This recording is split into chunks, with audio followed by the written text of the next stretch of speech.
Ship Go Now. Hi, everybody. Robert Ogilvy, Executive Strategist and EQ Coach. Glad you guys could join me today.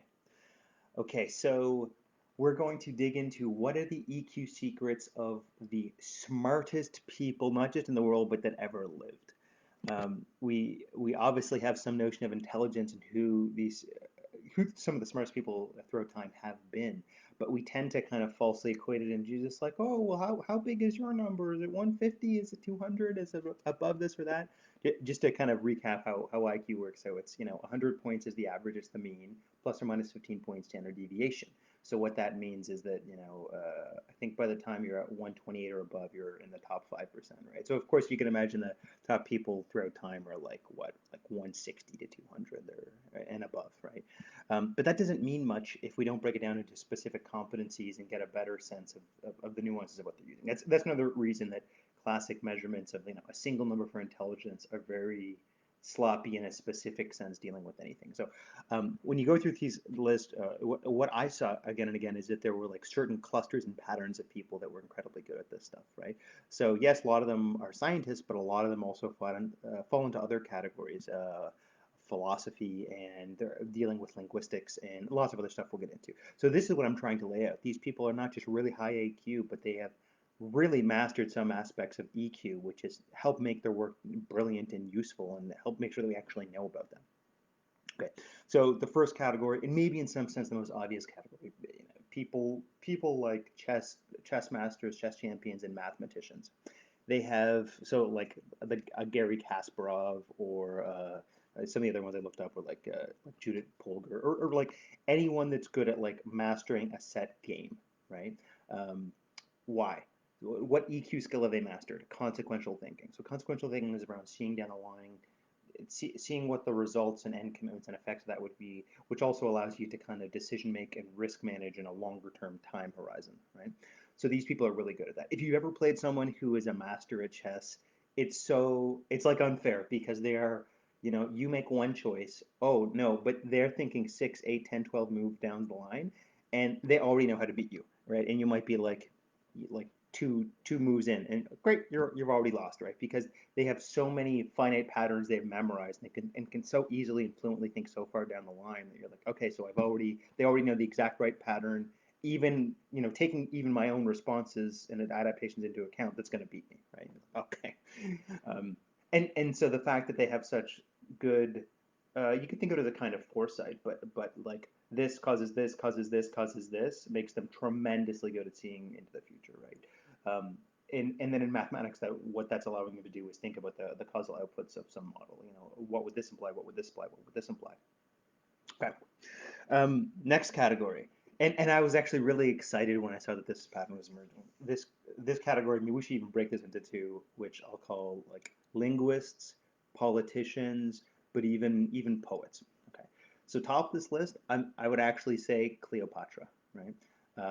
She rules Egypt for 30 years. She's really good at so the EQ qualities we're dealing with here, EQ competencies are navigating emotions, I would say, as well as emotional fluency.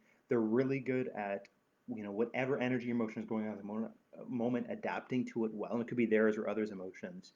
Which also means the emotional fluency part is that they're highly aware of what they're feeling and why they're feeling that way, right? So the source of where things are coming from and breaking down what's happening is like very fine tuned and subtle for them, right?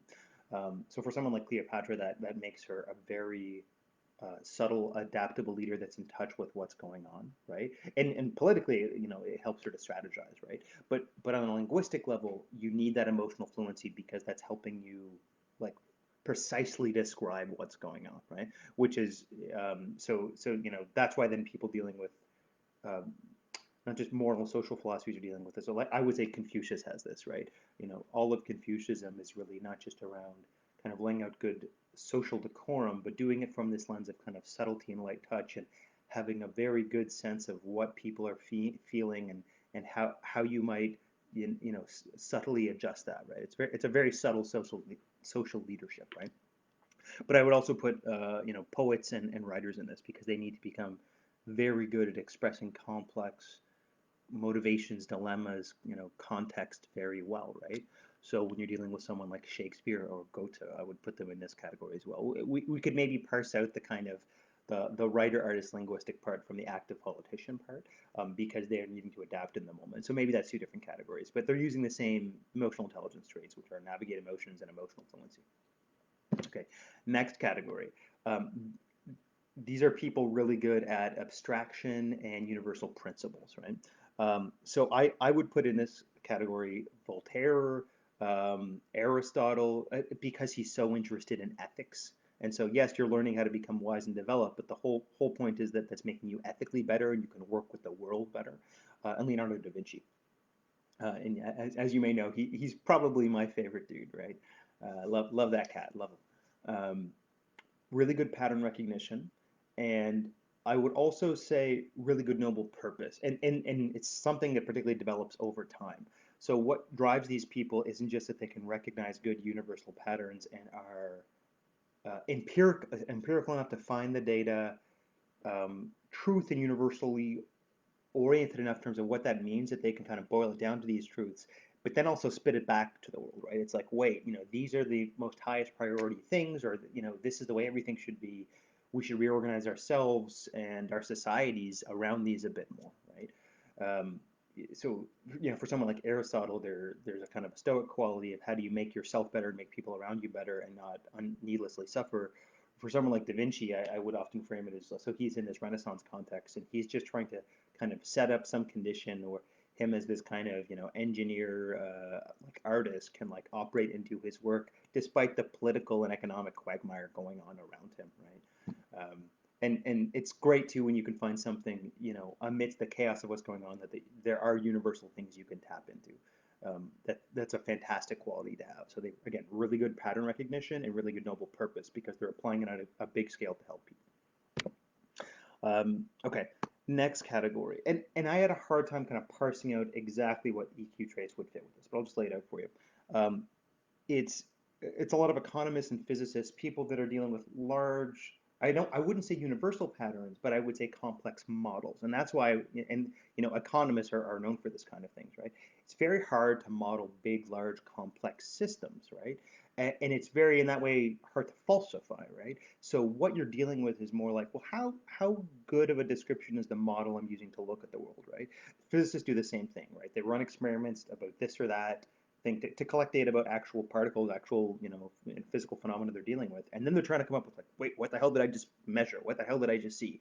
Or other way around. Yeah, I think I have this thing for this model. I'm going to test it and see if what I'm doing actually makes sense with that. But they're constantly in this kind of model fit mode, right? So what that means is they need, again, good pattern recognition.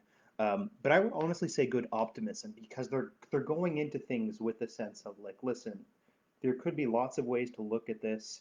Um, there's lots of different. It's a big complex stochastic system they're often dealing with, and so it's very hard to model. They may not have the answer, but they believe and they're good at exploring to find the answer. So their ability to conceive new possible answers is very high, right? And so they have this ability to kind of spot the patterns in the data and then just be very exploratory and optimistic about what they might find, right? And that's what you want as you're dealing with ever more complex systems, right?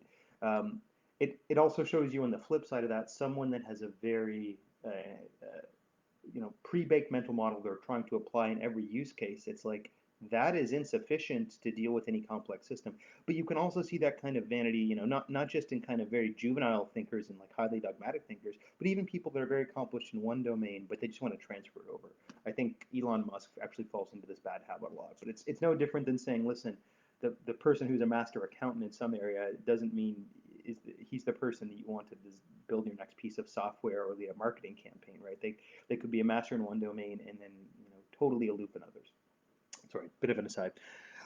Last last category, and this is actually I should probably parse this and do a whole another video on this. But like, who is it not? It's not child prodigies, and it's not the lone scientist. Um, or I should say the solipsistic sciences that doesn't apply it. And I'll say someone like Nikola Tesla, but we could list off dozens of people. Why? These people are not interested in applying their big ideas. They're very poor. They're very uninterested in data checking and error checking. They don't have a lot of empathy or social regard for others. which also means they're not actually very good at cooperation or professionally interoperating with others, right? And this all not just weakens their ability to come up with good ideas, but to do anything useful and applied with those ideas. There's something very solipsistic about that. Totally unintelligent, totally poor emotional intelligence. Okay, I'm Robert Ogilvy, Executive Strategist and EQ Coach. I hope you guys got some flavor of intelligence throughout time and what this actually looks like. I'll talk to you guys again soon.